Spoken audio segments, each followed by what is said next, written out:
sejam bem-vindos a mais um episódio do podcast Além do Firewall. Meu nome é Gabriel, continuo aqui com os meus amigos Leonardo Cooper, Bruno William, da Valtman. Cooper, qual que é o tema do episódio de hoje? O tema hoje é um tema super bacana, bem amplo. A gente vai falar de cybersecurity. Muito legal, a gente vai trocar uma ideia muito ampla mesmo. Quem não acompanhou, assista um outro episódio sobre segurança da informação. É um tema que vai ajudar bastante a entender diversas tecnologias que a gente vai conversar aqui. Então, é um tema um pouco mais teórico e hoje a gente vai abordar mais na operação, falar sobre... hoje a gente vai falar sobre o WAF, DLP, tecnologias que ajudam as empresas a abordar todas aquelas políticas, considerações que a gente comentou no último episódio. Bruno, quem está patrocinando o episódio de hoje? Hoje o nosso patrocinador é a Vault1, uma empresa de PAN para fazer a segurança da sua empresa. Vamos deixar a descrição aqui no nosso rodapé aqui, né? As descrições e contatos para você poder entrar em contato com eles. Perfeito. Pessoal, a gente está contando com uma presença muito importante hoje.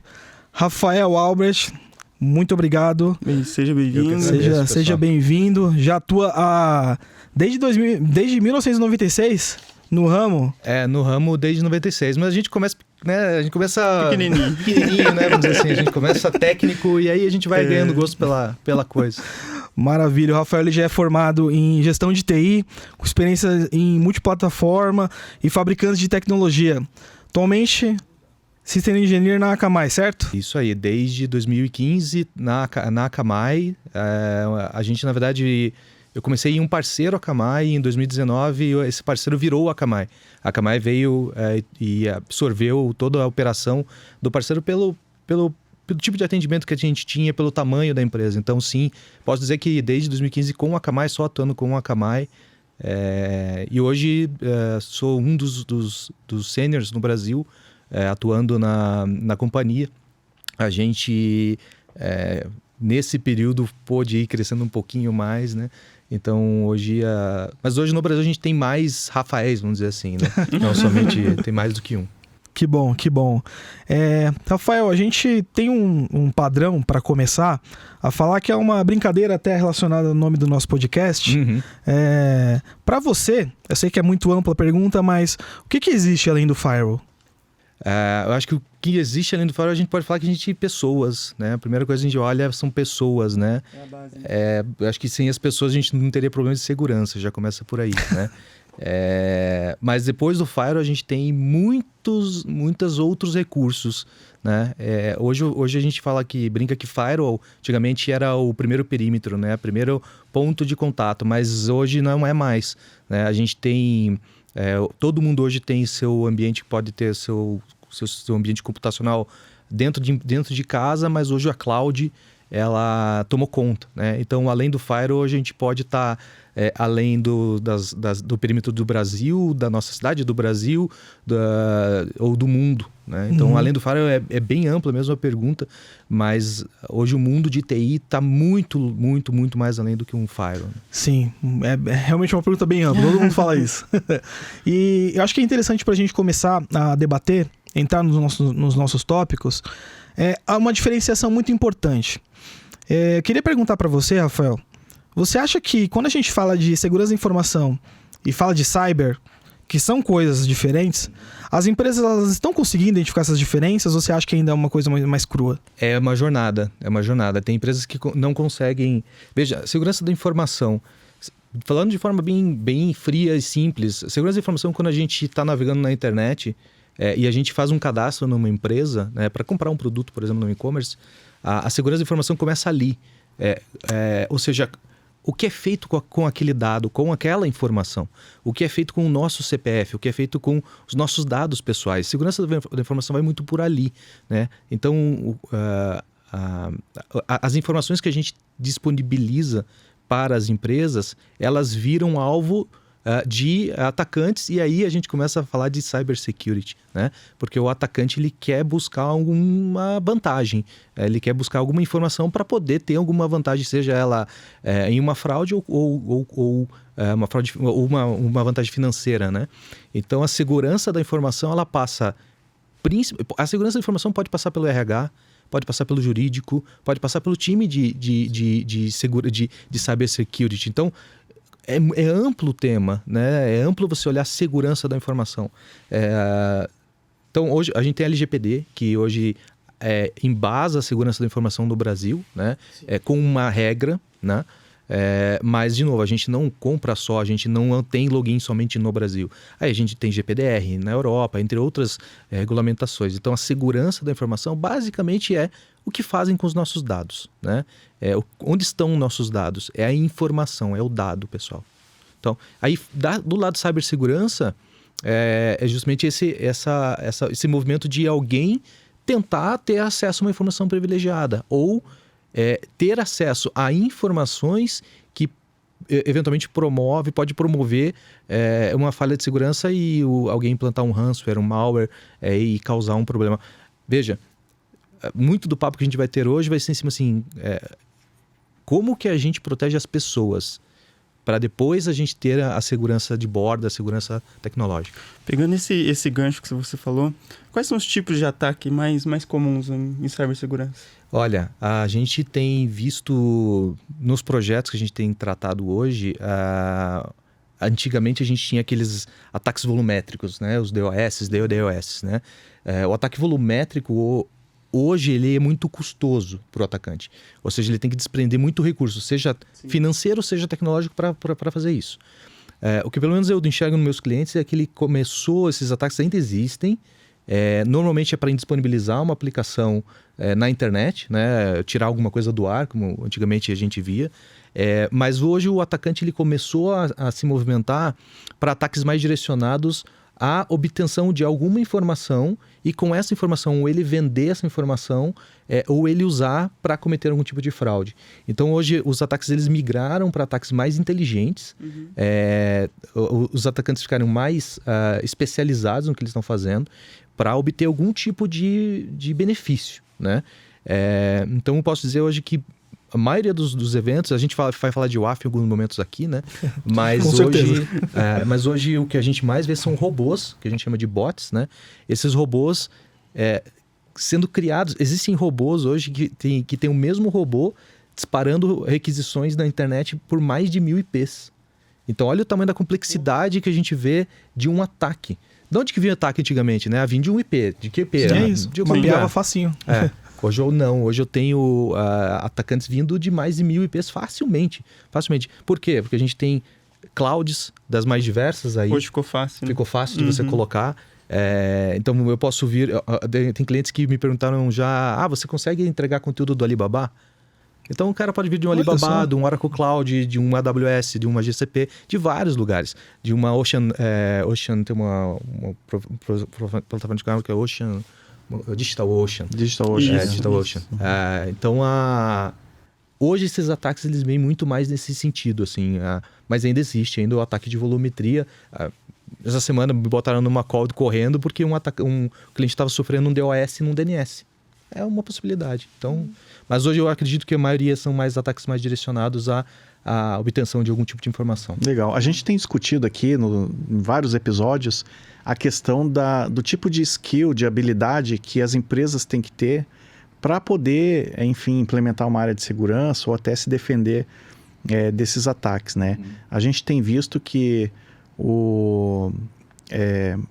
muitas empresas têm dificuldade de achar os profissionais capacitados para, enfim, saber o que fazer dentro da empresa, né? Qual que é a tua opinião? Você acha que as empresas ainda estão um pouco imaturas nesse sentido? É falta de investimento? É falta de capacitação mesmo? A gente tem um amigo em comum e esses dias lendo um artigo que ele escreveu, ele comentou que a exposição da empresa ou a disponibilidade da empresa de investir em um tema de segurança vai até o momento onde ela tem uma fraude, uma vulnerabilidade que ela acaba perdendo muito dinheiro. Então, isso muito vai do tamanho da empresa e da maturidade da empresa, né? Então, empresas que já nasceram em cloud, elas têm uma maturidade já de ter um time de segurança, né? É o que normalmente a gente vê. Empresas mais estabelecidas há muito mais anos, que foram criando seu time de tecnologia, já tem, a maioria das grandes empresas tem. Mas a gente tem que falar de vários níveis de segurança, né? Aqui, cara, todo mundo aqui na sala pode ter o seu próprio e-commerce, né? Sim. E eu não vou ter um time de segurança para me proteger. Então, passa pela escolha de uma plataforma segura também, onde já tem alguma segurança embutida. Então, sim, muitas empresas têm seus times. A gente olha empresas com Blue Team, Red Team, tem agora Purple Team, já tem alguns desdobramentos desses times, né? Muitas empresas já têm, mas porque tem condições de investir, né? Nesses times. Mas, de novo, passa muito pelo perfil, pelo tamanho da empresa. E tem empresas que a gente olha que ainda são totalmente incipientes em tecnologia e em segurança. Uma das coisas que a gente discute muito aqui é que só tecnologia não resolve, só pessoas também não resolve, só processo também não resolve, né? Tem que ser uma junção de tudo isso aí. Em relação às pessoas, você diria que para a pessoa que quer, enfim, começar numa área de cibersegurança hoje, qual que é o caminho que essa pessoa tem que fazer para, enfim, não só começar, mas estar sempre renovando o seu conhecimento, porque a gente sabe que esse conhecimento é cíclico, né? Uhum. Antigamente a gente conseguia dividir a área de TI em algumas, né? Então a gente tinha um time de desenvolvimento, um time de infraestrutura, um time de telecom, né? Empresas de telecom, né? Hoje isso quase acabou, né? Sim. Hoje o cara de infraestrutura ele precisa saber de DevOps, né? Então o que eu diria assim, a gente tem... Primeiro eu acho que é formação, né? A gente tá brincando com isso, eu venho desde 96 trabalhando. Eu me descobri na área de informática, eu nunca tinha pensado. Eu caí de paraquedas e eu me descobri. Eu acho que passa muito pela formação. Então, você ter uma formação legal... a gente tem vários cursos aí no mercado. Eu acho que mais que cresceu nesses anos foi algum curso, e cursos voltados não somente à cibersegurança. Cibersegurança é uma parte, né? A gente vê gente de segurança muito... que veio da área de desenvolvimento ou de infra, né? E por quê? Porque o cara consegue aplicar aquele conhecimento na segurança, né? Então, de novo, eu acho que parte muito assim, poxa, eu tenho iniciativa. Meu filho é muito figura, ele fala assim, eu quero trabalhar com games. Sabe? Então, todo filho, eu acho que vamos trabalhar com segurança. O cara fala, segurança não tem graça, né? Vamos trabalhar com games, games é mais legal. Mas o que a gente vê de formação assim, de todos os times, normalmente são pessoas que trabalham já na TI há algum tempo e aí acabam indo para a área de segurança. Se especializando. Enfim, indo atrás de certificações, conhecimentos nessa área. Cursos tem dos mais diversos de todos, assim. Foco, eu acho que é DevOps. A gente tem que olhar o DevOps como o entregável, porque o DevOps dá agilidade no negócio. E para o time de segurança também. Então, o profissional ele tem que ser muitas vezes multitarefa, o cara já com uma certa experiência, mas eu acho que não limitado. Vamos pensar nas startups, né? Startups tem as mais diversas também. Ali tem muita iniciativa legal e ali normalmente nasce alguém de cibersegurança com certeza. Então, é um caminho de você olhar essas startups e tá incluído nesse dia a dia. Tem alguns caminhos possíveis, né? Legal. E no dia a dia, o que faz um profissional de cybersecurity especificamente, né? Analista de cybersecurity, gerente, você que está aí no dia a dia dessa... Tá em contato, né? Em contato direto. Qual que é o dia a dia desses caras? Eles só ficam olhando tecnologia, só isso? Não, eles estão apagando fogo, né? Apagando fogo. Eles estão no fogo. O time de cibersegurança, normalmente ele está no fogo cruzado, porque ele está fazendo alguma análise, né, de um evento ou está acompanhando algum evento para conseguir entender o que está saindo do outro lado, né? Qual é o objetivo daquele evento. Sempre reativo ou tem o trabalho proativo? Assim? Não, tem ambos os casos. Tem, até eu comentei alguns nomezinhos, né? Os Blue Teams, Red Teams. Se você pensar ele em cores, né? O Red é aquele time atacante, né? Aquele time ativo, né? Em relação à segurança da informação. O Blue é o time que está reativo. Ele vai segurar a bronca quando o time de Red fizer alguma coisa ou quando tiver algum atacante fazendo, né? Mas normalmente esses times eles estão normalmente com algum problema grave e estão resolvendo. Reativo, né? Esse time gostaria de ser muito mais planejando suas atividades do que atuando reativamente. Esse pessoal não tem Eu admiro, assim, esse pessoal não tem dia e noite. Não tem descanso. Não tem descanso. Eu sei que o nosso tema de hoje é focado um pouco mais em tecnologia, mas a gente estava conversando e eu achei bem interessante trazer aqui para nossa fala gravada, né? Uhum. Duas teorias, dois temas que as empresas estão olhando, estão cada vez mais modernas, inclusive com essa mudança de on-premise para cloud, pessoas querendo investir mais. Você estava falando para mim sobre diferenciações entre SaaS, Edge Computing e por aí vai. Você consegue dar uma visão geral para a gente sobre o SaaS, para a gente começar? O SaaS, dentro de... Existe uma ideia de SaaS. SaaS pode ser uma tecnologia ou um processo. Tá. Mas em cima dele a gente tem algo que a gente trabalha, que a gente chama de Zero Trust, né? O SaaS, na verdade, é um Security Access, né? É uma forma de você ter um acesso seguro a algum recurso. Uma gestão em cima disso. Exato. Só que, vamos pensar, você criou uma plataforma para acesso seguro às suas aplicações, né? Legal, bacana. Mas como é a tua gestão de usuário? Vocês, no time da Vault One, devem entender bem isso, né? Então, a gestão, o SaaS como ele só, né, de um Security Access, a gente tem que olhar gestão de usuário, a gente tem que saber onde está o teu usuário, qual é o comportamento do teu usuário, formas de autenticação desse usuário, né? Quanto mais a gente conseguir fechar as possibilidades de um acesso malicioso, né, melhor. E legal. E uma vez que a gente tem o entregável, que são as aplicações, né? Eu acredito que o público aqui, a maioria está trabalhando remoto, né? Fazendo home office, né? E quando a gente está fazendo home office, a gente quer ter acesso a todas as aplicações para a gente poder trabalhar. Mas uma vez que eu acessei um servidor de desenvolvimento, estou desenvolvendo uma aplicação nova, aquele servidor, ele tem acesso ao que dentro da rede? A que recursos dentro de rede ele tem? Então o SaaS, só por si só, ele vai olhar uma parte. Então vamos olhar um conceito de Zero Trust, ponta a ponta, da ponta do usuário, a ponta de acesso, e aí a gente estava brincando no papo antes, falando de Edge, né? Então hoje eu tirar o acesso à minha infraestrutura direto, bota alguém na frente, né? Como se fosse um WAF até, uma espécie de um firewall, bota um firewall antes, né? Traz esse usuário para uma área segura, e dessa área segura não deixa ele andar de forma vertical ou horizontal, não deixa ele se espalhar. Então o SaaS é uma forma de você pensar o conceito de acesso remoto, né? Mas ele vai bem mais amplo, pensando em várias outras camadas. Hoje a gente fala de algo também no mercado de microsegmentação.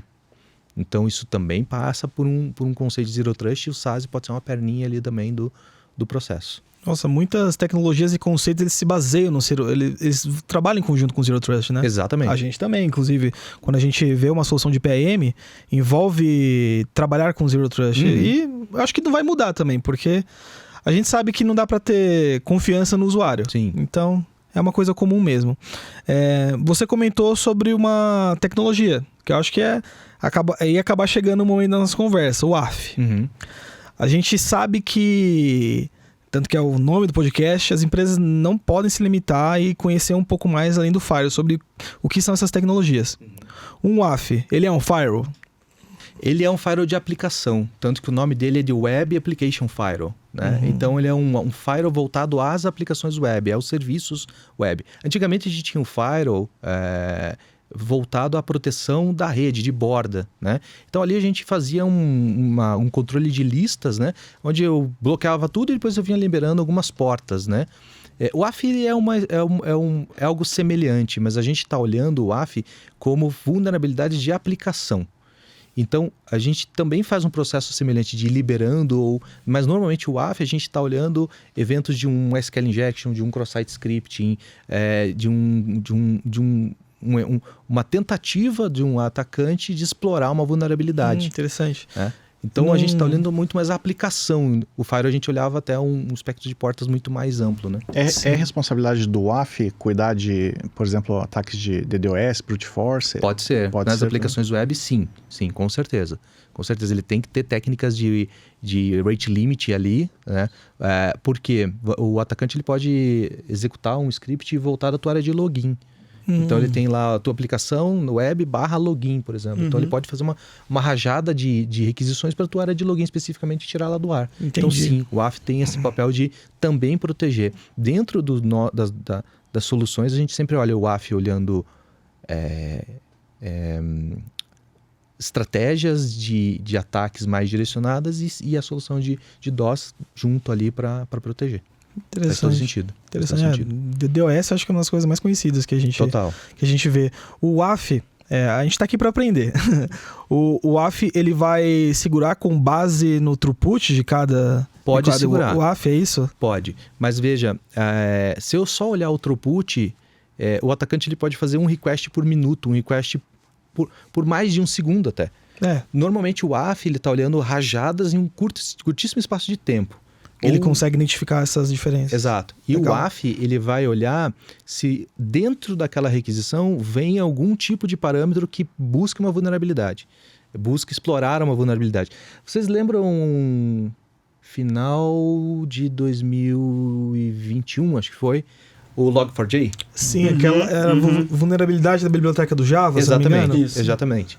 Então, essa exploração é uma exploração em cima de WAF. Então, o WAF tem que estar preparado para bloquear um Log4j. Olha. No nosso caso, quando saiu essa vulnerabilidade, a Akamai logo lançou uma assinatura, lançou uma regra para ser colocada manualmente, porque a gente estava conhecendo, né, o que estava acontecendo.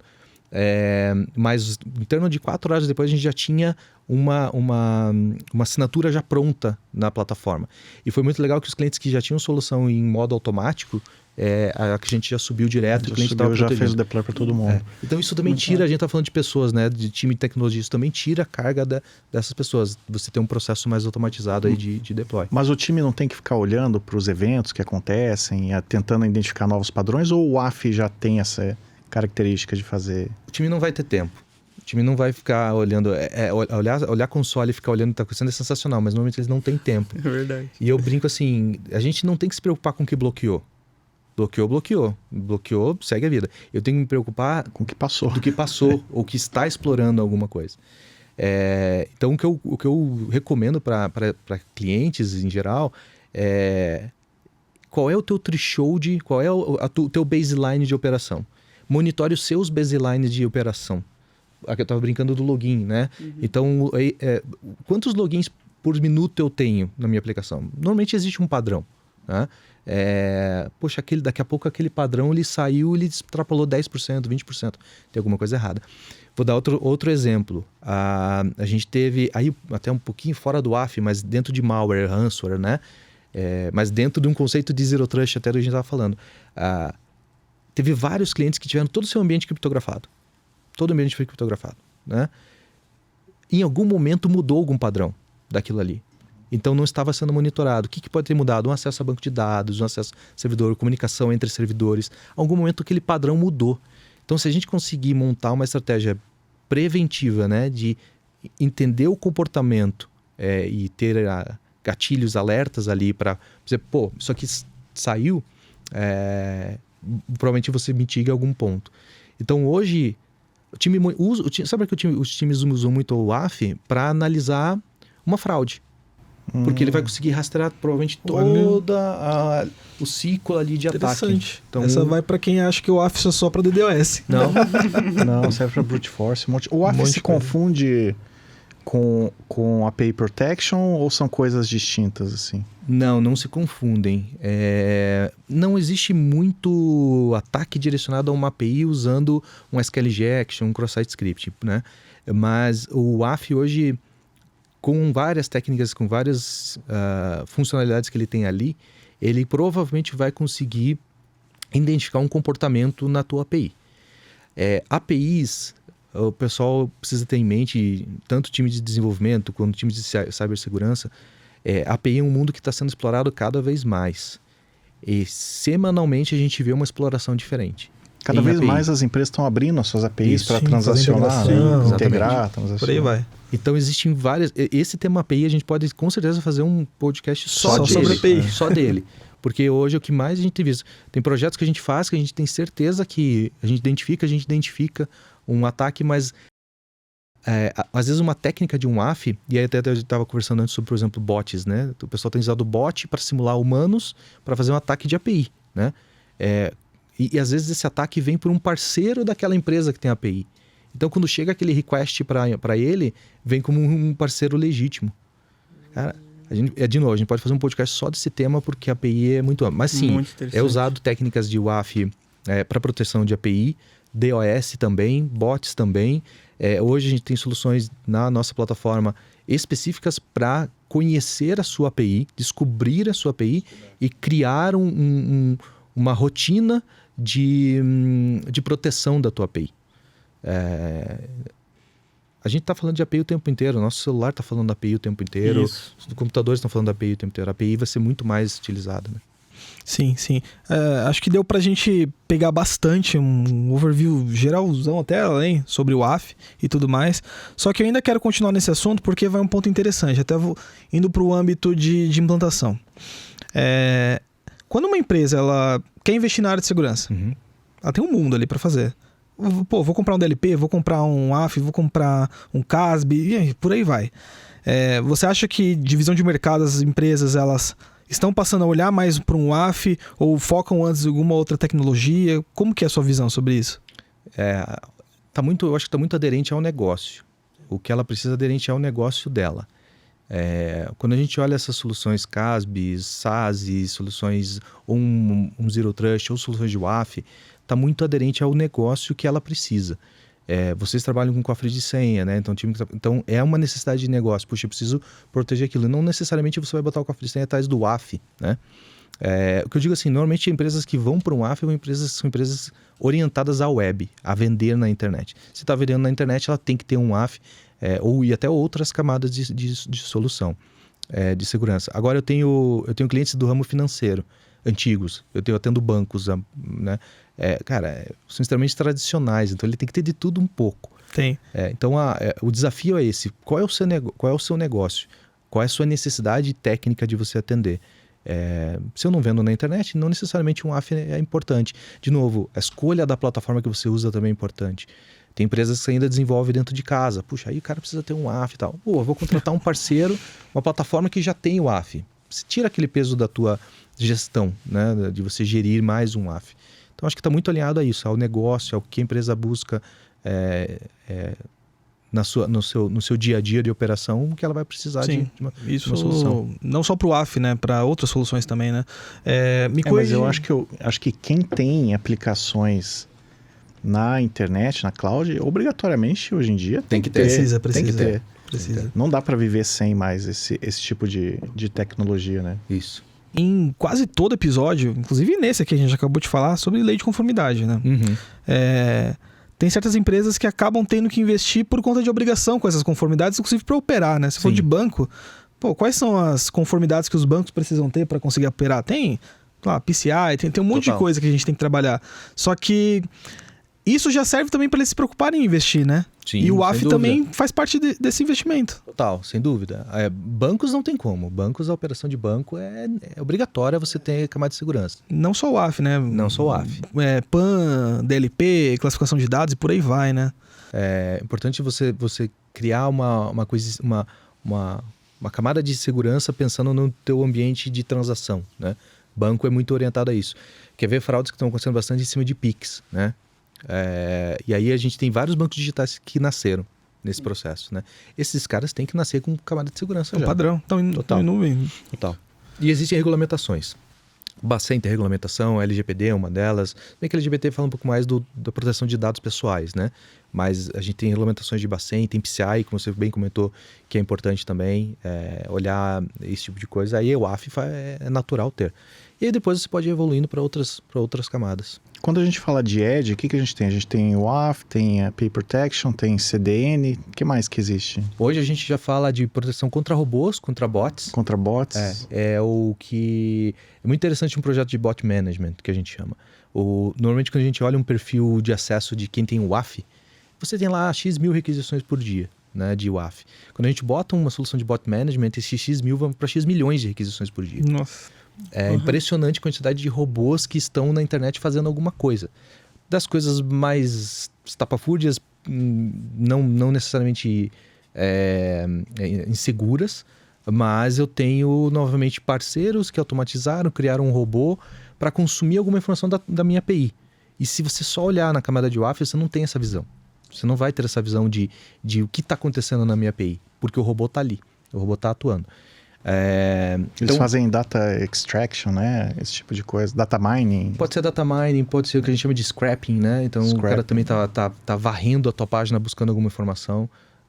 Até estava num projeto semana passada e tinha o nosso bot management na frente de uma aplicação e o cliente já tinha uma solução de bot implementada.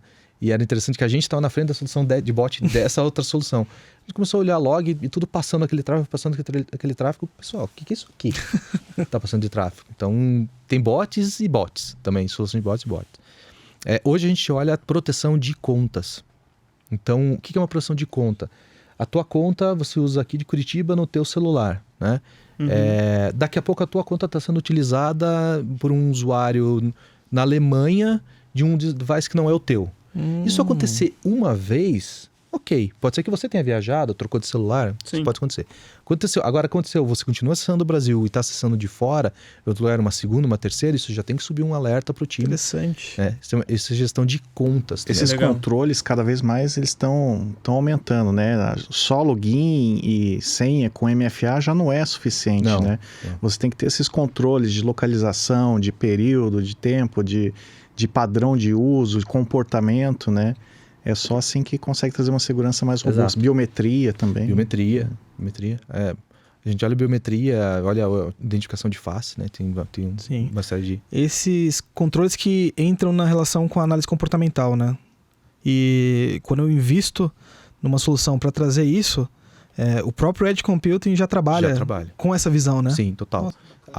Você tem que ter essa capacidade de processamento longe de onde está a sua aplicação. Imagine você trazer todo esse tráfego sujo, malicioso, por toda a internet até chegar no teu servidor. Você está pagando um preço altíssimo nisso. Então a ideia do Edge Computing é você fazer isso na borda, você fazer isso onde o atacante está. Né? Então se o atacante vem, normalmente, tem um exemplo aqui, vem de algum lugar da Europa, Ásia, etc., mitigue esse ataque mais próximo onde ele está. Hoje a nossa plataforma só Brasil, nós temos 8 mil servidores espalhados. Só apenas. Brasil. Mais de 350 mil no mundo. Então a probabilidade desse ataque ficar mitigado longe da tua infraestrutura é muito alta. A não ser, claro, que o atacante usa uma VPN e vem pelo Brasil. Tudo bem, eu tenho mais uma série de edges aqui para fazer. Então o Edge Computing passa por CDN. A CDN hoje também é um commodity. É um commodity, com certeza. Total. Tem soluções bem baratas aí no mercado para isso. Mas CDN é uma parte importante, traz performance, traz experiência para o usuário. A gente fala de cibersegurança, mas a gente tem que olhar também a experiência, né? O X, que o time de marketing, você estava falando de marketing antes. Puxa, o X é o User Experience, né? Isso é importante. Aí a gente passa por todo o controle de segurança, vários controles de segurança. São relevantes também no dia a dia. Hoje a gente fala de Edge Computing para processamento. Então você também tirar o processamento que roda dentro da tua infraestrutura e começar a jogar para a borda. Para essas funções, trazer experiência para o usuário, uma oferta diferenciada, tudo está indo para a borda, né? Então, a gente comenta que até no final do ano passado eu viajei para o Nordeste e abri o meu Note e comecei a brincar com a resolução de nomes e com acesso de lá. Cara, às vezes um DNS ele já bagunça todo o rolê se você tem uma rede limitada, se você tem um ambiente limitado. Então o Edge ajuda a mitigar esses pontos também. Maravilha, maravilha. Rafael, a gente sabe quando a gente fala de soluções de tecnologia, além do WAF, né, tem diversos caminhos que a gente pode seguir. Um CIEM, por exemplo. Quando a gente fala de correlacionamento de log, a gente falou agora há pouco sobre identificação de logs de soluções. Vou pegar o Edge Computing, que trabalha com diversos caminhos. A gente consegue fazer uma integração com um CIEM para correlacionar todos esses logs? Diria que isso também é obrigatório hoje em segurança. Você ter acesso a isso. É um checklist ali, eu preciso ter um CIEM. Total, porque a gente você tinha perguntado, né? Será que o analista pode ficar olhando a console o dia todo? Não é viável ele ficar olhando a console. Então o CIEM é importante, e aí também depende da maturidade das empresas. Você ter um CIEM só para jogar logs numa televisão televisão, Não serve para nada. Não serve para também. nada. não serve para nada. De novo, a gente olha os teus parâmetros de segurança, os teus indicadores, o padrão de acesso que você tem. E aí o CIEM é a ferramenta que vai em algum momento pegar aquele padrão, aquela diferença e fazer uma notificação de segurança para o time. Vai mandar um e-mail, vai, sei lá, tocar uma música, aí depende da empresa. Mas normalmente a gente vai, as empresas têm um monte de televisão, né? Ligada lá, mostrando indicadores. É o SOC, né? Enorme, só TV. Mas isso tudo tem um gatilho para o time começar a atuar, né? Então, mas eu diria assim, para a segurança, para o cybersecurity, o CIEM hoje é primordial de ter. E aí a gente consegue pensar em várias arquiteturas de uso de CIEM, já em cloud, sabe, tentando... Porque log hoje não parece, mas é custoso você armazenar logs. Tem a regulamentação também, você precisa armazenar logs por 1, 2, 5, 10 anos. Então é um custo alto também de você o que manter. A gente gosta de falar aqui é que as ferramentas por si só, de forma reativa, não servem para muita coisa, tem que ter inteligência. Isso. Ou a inteligência está na ferramenta, ou está nas pessoas, ou está no processo. Mas em alguma camada, você tem que ter inteligência, porque só deixar a ferramenta reativa, muitas vezes você nem sabe o que está acontecendo lá dentro. Entendeu? E ainda vou um pouquinho mais longe, a gente precisa olhar o ciclo de vida das aplicações. Porque hoje você monta um padrão no teu WAF de segurança, legal. Aí vai lá o time de desenvolvimento e lança uma aplicação totalmente nova. Aquilo talvez não está valendo mais. Ou você está causando um falso positivo, ou um bloqueio, né, numa função legítima, né? Ou você tem um threshold definido anteriormente que já não vale mais. Então, por isso que eu digo, a integração do time de segurança com as outras áreas de desenvolvimento ela é muito importante. Não pode mais andar descolado. Senão eles publicam uma aplicação em outro URL que passa longe do... Aí foi longe. E está seguro. E acha que está seguro. Isso acontece direto, que tem clientes que falam assim, eu não consigo gerir meu WAF porque o time de desenvolvimento lança aplicação todo dia e eu não consigo colocar atrás do WAF. Acontece bastante. Nossa. É muito, muito comum. Essa integração é super importante mesmo. Você comentou sobre análise comportamental, né? Falando que a gente falou de logins, ou seja, me autentiquei aqui e lá ao mesmo tempo, estou em 2 lugares ao mesmo tempo. Isso. Então, a gente sabe que as tecnologias se preocupam. Hoje, não faz sentido lançar uma tecnologia que não trabalha com análise comportamental, né? Você acha que as tecnologias de hoje elas já estão começando a abordar também a análise comportamental do ativo, não só se baseando no usuário? Total, sim, com certeza. Tem que ter esse machine learning, tem que ter essa inteligência de identificar o dispositivo. Eu costumo brincar que provavelmente vocês vão passar pela nossa rede, todo mundo aqui está passando pela nossa rede, mas aí tem clientes que têm a nossa solução de análise comportamental. E análise comportamental tanto de toque em tela, né, input de tela e movimento, informações do próprio dispositivo. Então tem que ter essa tecnologia de cruzar todas essas informações. A bot, como eu estava comentando assim, a gente tem os robôs, né? O robô não tem esse movimento, esse comportamental. A gente chama na nossa plataforma de behavioral, né? Então, esse comportamento de acesso. O robô não tem isso. Então, é uma forma. Você tem que ter inteligência para capturar esses dados. Falar, isso aqui é um acesso legítimo, humano, que está tocando na tela ou num teclado. E esse aqui é um acesso que está simulando, mas não tem nenhum tipo de comportamento onde eu consigo capturar um dado para saber se ele é humano ou não. E tem a questão do acesso de fora, né? Sim. Por que um humano... Aí você pega assim, por que um humano está vindo de milhares de IPs fazendo um acesso na minha aplicação, no login da minha aplicação? Então isso eu também passo por um comportamento. Sim. A gente sabe que tem diversas maneiras de abordar, né, esse assunto. Tem soluções que focam nos ativos também, né? Vou me preocupar em ver um EDR para o meu endpoint, MDR. Agora tem um conceito novo no XDR, né?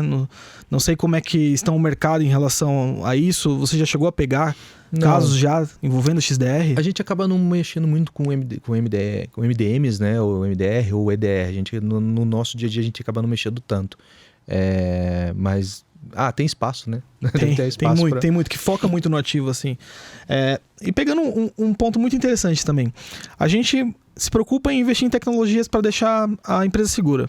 Sou um CISO, separei um investimento aqui e a minha empresa ela vai colocar um AF, um DLP. A gente viu lá que precisamos realmente disso ou porque eu quero ter minha certificação. Você acha que essas barreiras, tanto que é uma pergunta que a gente costuma fazer assim para os nossos convidados, você acha que essas barreiras acabam fazendo o usuário ele ficar travado, fazendo ele querer, não vou usar essa tecnologia ou coisas do gênero, atrapalha um pouco o dia a dia do usuário? Não deveriam atrapalhar. Eu imagino que essas tecnologias elas têm que estar ali e não influenciar ele no dia a dia. Quando a gente fala de Zero Trust, etc., tudo isso você tem um caminho e o usuário vai se adaptando àquele caminho, né? Então não acho que deveria atrapalhar muito, não. Em fato, o usuário é o nosso usuário, o nosso cliente, né? Ele, em fato, provavelmente ele é o que mais é o vulnerável, né? no nosso dia a dia. Dentro de um conceito de Zero Trust, uma das soluções que a gente entende como primordial é saber assim, puxa, a gente está aqui remotamente trabalhando. E o meu cliente, o meu colaborador vem uma vez por semana para dentro do escritório. Dentro do escritório eu tenho um perímetro de segurança. Então eu tenho o meu firewall, eu tenho o meu proxy, agora o web filter, né, mudou um pouco aí o conceito. Mas e em casa? Né? O que você está fazendo em casa? Né? Sim. Em casa é muito comum, papai, deixa eu brincar no computador, um joguinho, não sei o quê. Então, o perímetro que a gente tem que ter dentro da companhia tem que ser expansivo, tem que ser estendível ao perímetro fora da companhia. Então, as soluções, um EDR tem que ter, né? Você tem que ter um Data Loss Prevention para prevenção, né, de vazamento. Sim. Você tem que ter um web filter na ponta do usuário também. Sim. Hoje existe um conceito dentro do Zero Trust, que até as soluções de SaaS eventualmente entregam, que a gente chama de Walled Garden. É um jardim seguro. Então, o que é isso? Quando eu estou em casa, que eu abro meu notebook, eu só posso navegar nas aplicações da empresa. E aí, das aplicações da empresa, dependendo do que eu preciso, aí eu vou para a internet. Uhum. Né? Então, muito passa pela conscientização do usuário. Eu acho que o time de segurança da informação, e veja, eu falei segurança da informação, eu não falei cybersecurity. É diferente. É diferente. Uhum. Né? Até acho que a gente estava comentando a segurança da informação passa pelo RH, passa pelo jurídico, passa pela chefia, passa por todo mundo. Então, todo mundo tem que ter esse conceito de segurança da informação. Bem definido. Bem definido. Então, a gente tem treinamentos, por exemplo, na empresa que fala assim, poxa, por que eu vou ter acesso aos dados pessoais? Eu não posso ter isso do meu cliente.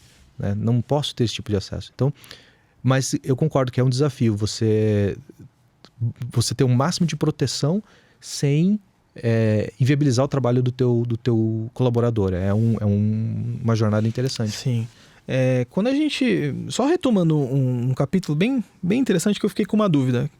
Vamos tirar dúvidas entre si aqui, né, gente? A gente falou sobre Edge Computing. E falou sobre as tecnologias que ele vai abordar, né? Tudo mais. A proteção de acesso remoto, quando a gente fala de usuário que está na casa dele, ou a gestão do seu usuário privilegiado, o próprio PAM, ele se encaixa bem com o Edge Computing? Eu não vejo como não ser hoje na nuvem, né? De novo, a gente está trabalhando com multi-clouds, muitas vezes. A gente está trabalhando com multiplataformas. A gente está trabalhando com multi-vendors. Então, daqui a pouco o meu CRM é de um vendedor, a minha aplicação web é de um outro desenvolvedor. Então, a gente está trabalhando com multi-vendors. Quando a gente traz esse cenário para o Edge, muitas vezes o Edge o que está mais perto da própria aplicação. Você ter uma infraestrutura on-premise, ok, salvo necessidades que o cliente precisa ter, ok, mas hoje a gente pensa em proteção mais próximo onde está o usuário e a aplicação. Então faz todo sentido você levar essa proteção para o Edge também. Que bom, que bom. Rafael, chegou ao final desse episódio, a gente vai conversando, né? Nossa, vai rápido. Parece que a gente tá aqui, tem uns 10 minutinhos só. Parece mesmo. Mas, como a gente comentou, a ideia é a gente trocar uma ideia mais pra frente, fazer quem sabe uma parte 2, parte 3, parte 4. Com certeza. Acho super legal. Cara, não tem só o AF de tecnologia pra gente falar, tem um monte. Gabriel, só pra lembrar a audiência, quem ouviu bastante aqui nesse episódio sobre PAN e quiser ouvir mais, né, entender melhor, volta no primeiro episódio lá que a gente deu uma passada bem mais profunda nesse assunto. Sim, focando mais no acesso remoto seguro, na proteção das suas credenciais, envolvendo conceitos de gestão de identidade também. E um ponto importante que, na minha opinião, deve ser feito é você acompanhar um episódio de segurança da informação primeiro, porque fica muito mais claro quando a gente aborda essas tecnologias se você já tem os conceitos definidos, tá? Rafael, eu queria deixar um espaço aberto para você, se quiser comentar alguma coisa ou comentar algum tópico que a gente não falou também, querer passar seus contatos sobre a Akamai, fica à vontade. Legal, pessoal. Bom, é só procurar por Rafael Albrecht, pode procurar em LinkedIn. Vocês vão Vai ter o link na descrição. Vão me achar. Se vocês procurarem por WAF, procurar por CNN, com certeza vocês vão achar a Akamai também, tá? A Akamai hoje tem uma operação Brasil bem grande. Legal. Então a gente tem desde o time de vendas, eu faço de certo modo parte do time de vendas, sou um Solutions Engineer, mas a gente tem vendas, a gente tem time comercial no Brasil, a gente tem time de suporte no Brasil também, um time bem grande de suporte, um time também de implantação. Então o que eu acho importante, a gente fala de tecnologia, a gente está falando de tecnologia, mas muitas vezes a gente só compra a tecnologia e o cliente tem que se virar e implementar. A gente tem também time de implementação, acho que é um tema até relevante. A gente estava começando a falar de implantação, é importante esse acompanhamento, né? Agradeço a oportunidade de vocês, aí o convite também, e contem comigo para outras também. Opa, pode deixar. A gente que agradece. Pode deixar, com certeza. Muito obrigado. Pessoal, se vocês quiserem continuar conhecendo o mundo além do Firewall, assistam os próximos episódios. Um abraço.